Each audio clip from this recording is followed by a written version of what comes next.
Namaskar to everyone. In previous two classes, we have already discussed about microorganisms, what are microorganisms and kinds of microorganisms, and unicellular microorganisms, multicellular, history of microbiology, where do microorganisms live, and useful microorganisms about the harmful microorganisms.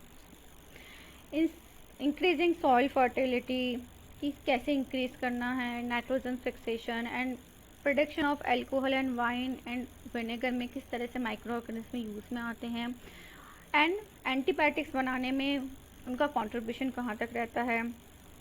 Vaccine, about the vaccine we have already discuss about what is vaccine and how many types of like vaccine, अलग अलग disease के लिए कैसे vaccine होती है. ठीक है. Cleaning the environment में माइक्रो ऑर्गेनिज्म का क्या रोल होता है, एंड हार्मफुल माइक्रोऑर्गेनिज्म हमारे लाइक डिजीज़ कौन कौन सी हो जाती है प्लांट्स में, एनिमल्स में. ठीक है. एंड ह्यूमन बींग्स में.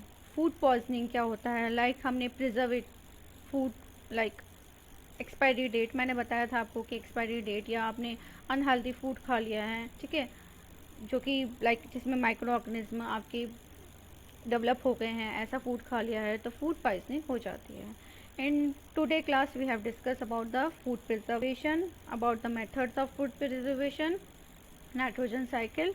Okay, so let start students. Food preservation. अब फूड प्रिजर्वेशन की ज़रूरत क्यों पड़ी, लाइक अब अगर हम ऐसा फूड खा लेंगे जो कि बहुत दिनों का लाइक रखा हुआ है, या जो कि जिसमें माइक्रो ऑर्गेनिज्म लाइक आपने देखते हो, अब ब्रेड को अगर आप ऐसा वेट जगह पे या बहुत ज़्यादा टेम्परेचर होगा ऐसी जगह पे आप रख दोगे तो वो क्या होती है, अगर वो एक्सपायरी डेट से ऊपर चली गई है, हर एक चीज़ की आपको एक्सपायरी डेट ज़रूर देखनी चाहिए, उसके बाद उसे यूज़ में नहीं लेना चाहिए, चाहे वो मेडिसिन हो, कोई एंटीबायोटिक हो, या कोई खाने की चीज़ हो, लाइक सॉस है, आपका डेली में जो मिल्क भी लाते हो अगर आप बाहर से लेकर आते हो तो उस पर आपको एक्सपायरी डेट ज़रूर देखनी चाहिए. ठीक है.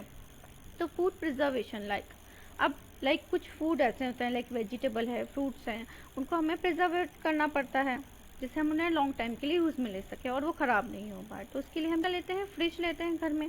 ठीक है. तो इसी तरह के कुछ मेथड है कि हम लॉन्ग टाइम के लिए लाइक जो हमें हमारी हेल्थ को नुकसान भी नहीं करे और हम उसे प्रिजर्व भी कर सकें.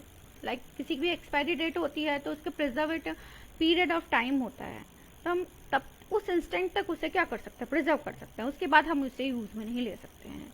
तो इसी तरह है, we have learned about the methods use to preserve store, like grains को कैसे स्टोर करते हैं, जो गेहूँ है लाइक वीट को, है ना, फ्रूट्स को कैसे स्टोर करते हैं. You know that bread left unused under most condition में अगर उन्हें छोड़ दिया जाए तो उसके पास माइक्रोस में लाइक आप फंगस देखते हो, वाइट कलर की फंगस या ग्रीन कलर की फंगस के ऊपर आ जाती है, तो वो क्या करता है, स्पॉइल कर देता है फूड को.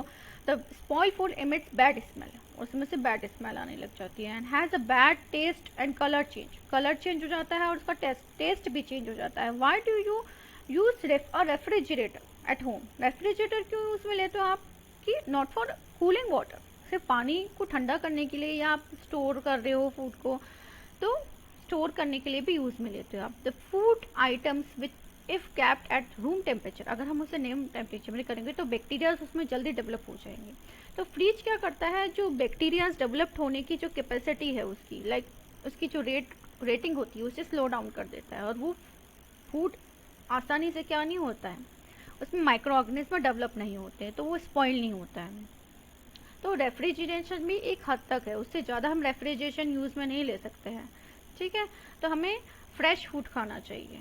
Spoil of cook food take place because of action of microorganism like bacteria and fungi और बैक्टीरिया के कारण ही होते हैं. How is spoil food affected, हमें क्या करता है, like emits bad and food, गंदी स्मेल आती है, टेस्ट गंदा कर देती है और न्यूट्रिशन वैल्यू को भी कम कर देती है. एंड कलर चेंज, अगर हम जितना फ्रेश फूड खाएंगे उसमें उतनी ही हेल्दी चीज़ें या उतना ही ज़्यादा न्यूट्रिशंस होगा, और जैसे जैसे वो ज़्यादा देर हो लाइक उसमें होगी तो ऑर्गेनिज्म माइक्रो ऑर्गेनिज्म उसमें डेवलप हो जाएंगे, उसका न्यूट्रिशन वैल्यू भी कम हो जाएगा.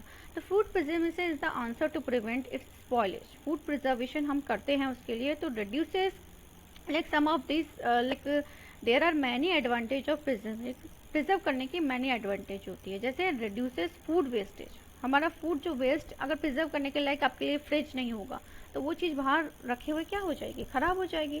तो वेस्टेज जो है हम उसको कम कर रहे हैं, तो इसका एक प्लस पॉइंट ये भी है।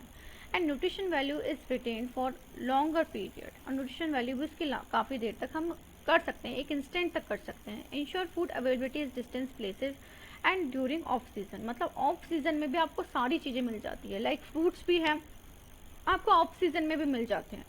जैसे एप्पल है, एप्पल आपको सिर्फ लाइक कोल्ड टाइम में मिलती है, सर्दियों में मिलती है, लेकिन आपको एप्पल लाइक गर्मियों में मिल रही है। क्यों मिल रही है? क्योंकि वो स्टोरेज फूड होता है, स्टोर करके हम उसे फिर सेल आउट करी जाती है। Okay, the method of food preservation by salting and sugar, like आपने घर में देखा होगा आप पिकल्स खाते हो, या आप लाइक शुगर सिरप में कोई जैम खाते हो, ठीक है।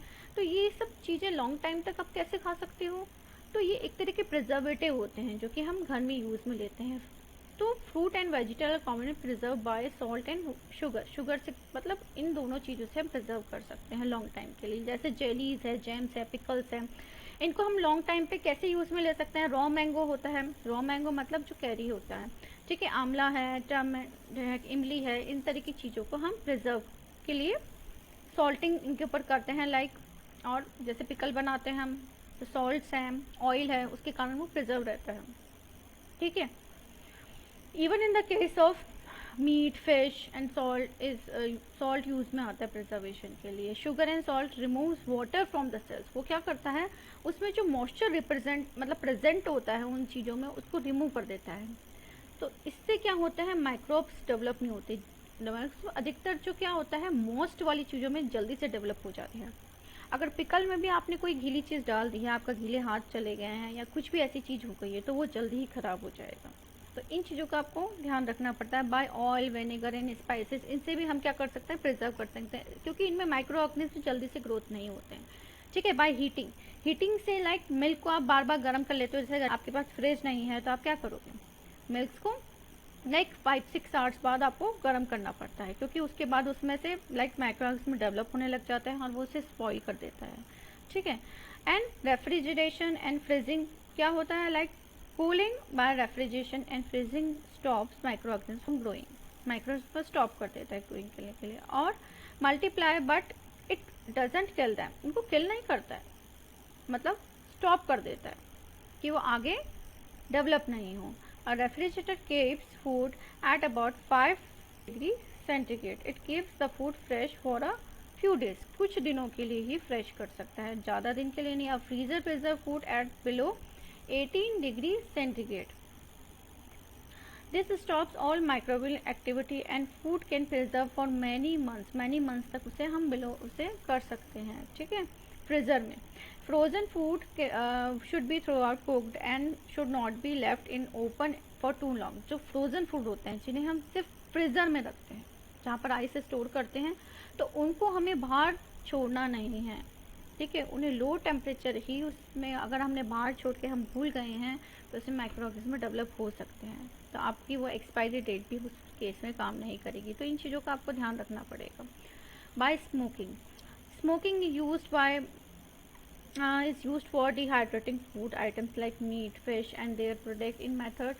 So small pieces of fish are dried करा जाता है उन्हें हीट के थ्रू और स्मोक के थ्रू, जिससे हम लॉन्ग टाइम के लिए उसे यूज़ में ले सके। सन ड्राइंग लाइक मॉइस्चर है, जैसे वीट में मॉइस्चर रहता है जब हम उसके क्रॉप प्रोटेक्शन करते हैं, और लाइक उसमें लाइक हार्वेस्टिंग के बाद ये एक स्टेप्स होता है जिसमें क्या करते हैं, उस वीट को सुखाया जाता है, जिससे उसमें से क्या होता है, जो भी मॉइस्चर है, जो वाटर कंटेंट है, वो सारा रिमूव हो जाए, और वो उसमें क्या हो, फर्दर लाइक फंगस और बैक्टीरिया डेवलप नहीं हो, माइक्रो ऑर्गेनिज्म डेवलप नहीं हो।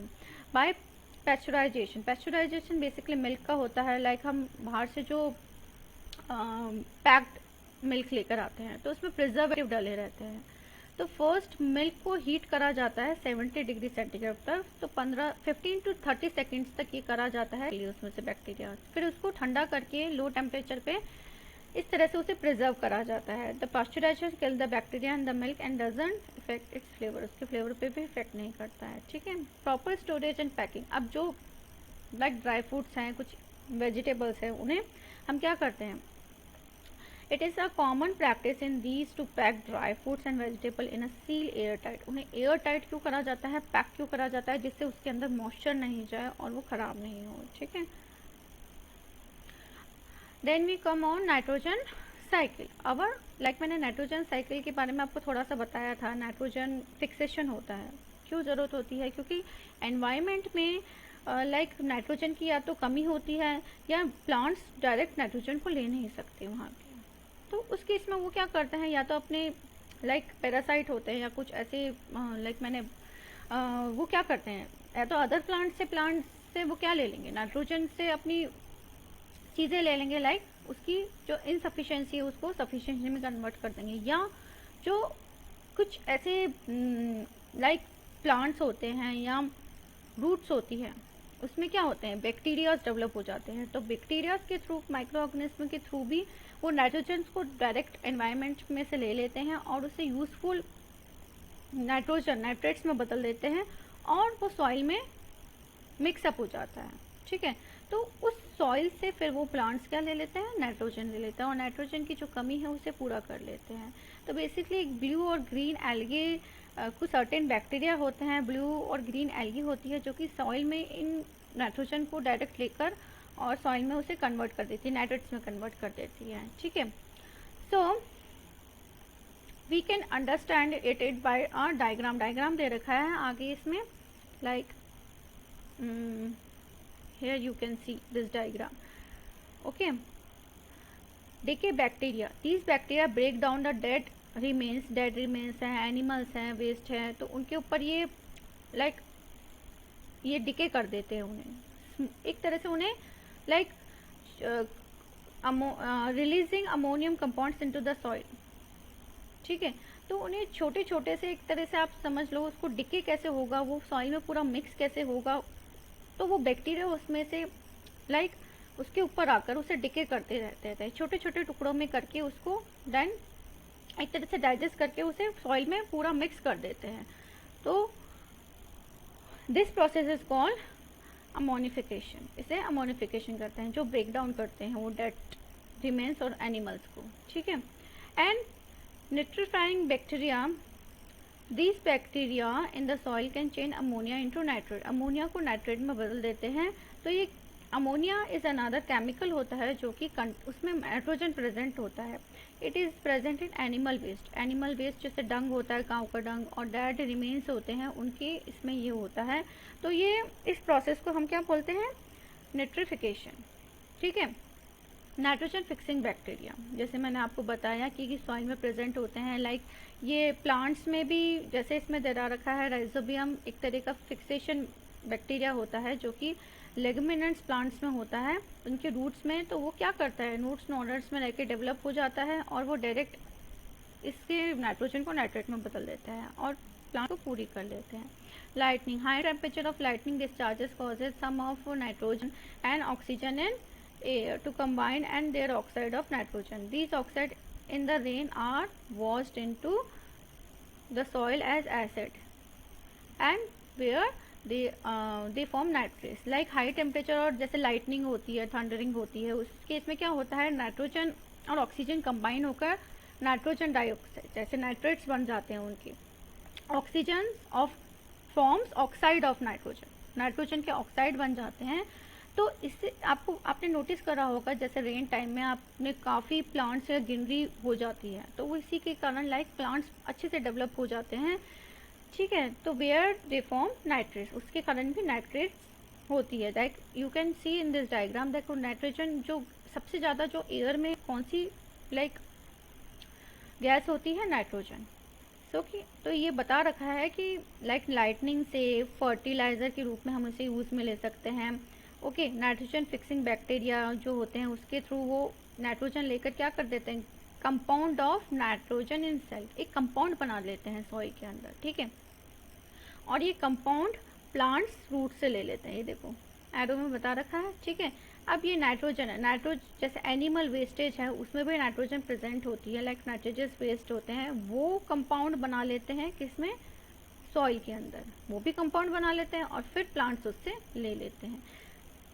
Like bacteria converts the compounds of nitrogen the gases, bacteria ने लिया नाइट्रोजन को, ठीक है, सॉइल में से, और फर्दर वो इस तरह से भी प्रोसेस चलती रहती है। इन्होंने फर्टिलाइजर के रूप में उसे ले सकते हैं एंड देन सो ऑन, इस तरह से ये साइकिल चलती रहती है।